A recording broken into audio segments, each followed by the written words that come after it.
Hello everybody and welcome back to another video. Today I'm going to be doing an election prediction between Kamala Harris and Josh Hawley. Tomorrow I'll be closing it out between a final election prediction between Kamala Harris and Donald Trump.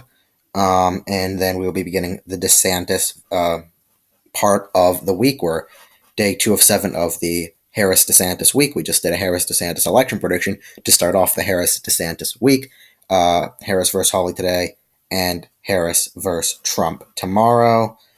So we got a pretty good amount of election predictions that I will be going through, and I'm very excited. So let's get right into this prediction between Kamala Harris and Josh Hawley. Josh Hawley, Senator from Missouri, Kamala Harris, Vice President of the United States. As I said in the previous video, I don't see Kamala Harris being a particularly good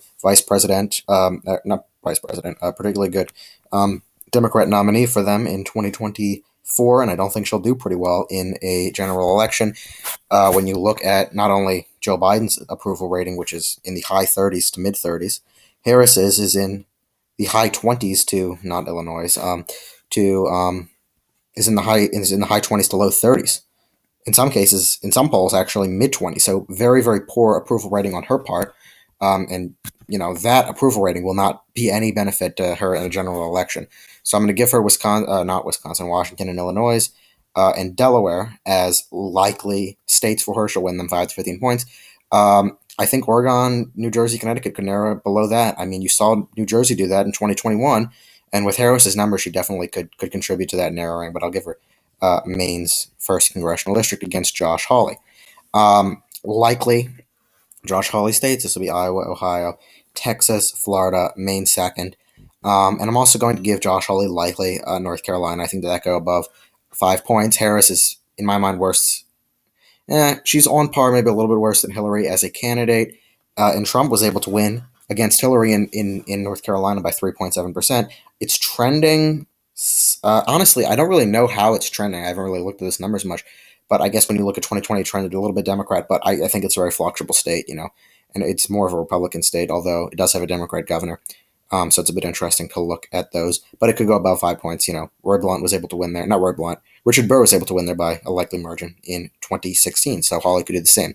That brings him to 235 electoral votes. Kamala Harris would get Oregon, Connecticut, New Jersey. I'll give her Maine at large by a lean margin. But that's going to be it for lean states for Kamala Harris. As I said, very poor candidate for the Democrats. Josh Hawley will win Georgia by a lean margin. He'll win Wisconsin. He'll win Pennsylvania. He'll win Arizona, Nevada, Nebraska 2nd, all by lean margins, getting him to 298 electoral votes. Just what I put DeSantis at before. I'll give him New Hampshire by a lean margin. I think he could win there. And we see people in New Hampshire do split ticket voting. And also depends on what type of candidate it is. Josh Hawley, I think, does have somewhat of a northeastern appeal. Harris just is not. She doesn't really have much of an appeal at all. So I don't think she'll be able to do well there.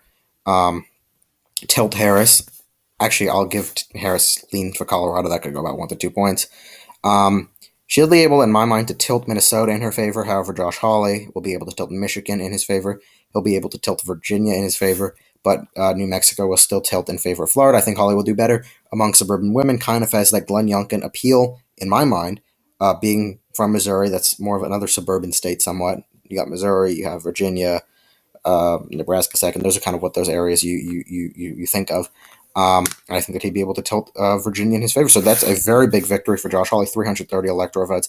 At the moment, I think everybody has to admit that Democrats are in a very poor spot going into 2022 and 2024, and it's going to be very hard for them to win those elections. Like I say, anything can turn around, and if it does, then my election predictions will change by the margins, and it'll probably get a lot closer. But at the moment, Republicans are going to win big in 2024 and in 2022, based off of current polling and the current state of the country, and that's, of course, what I make my predictions off of.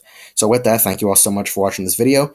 Please make sure to subscribe to the YouTube channel. We are 1 subscriber as of making this video, 1 subscriber away from 450 subscribers and 51 away from 500. So if you're not subscribed, go ahead and subscribe, like, comment below, and stay tuned for more awesome videos. Have a great day.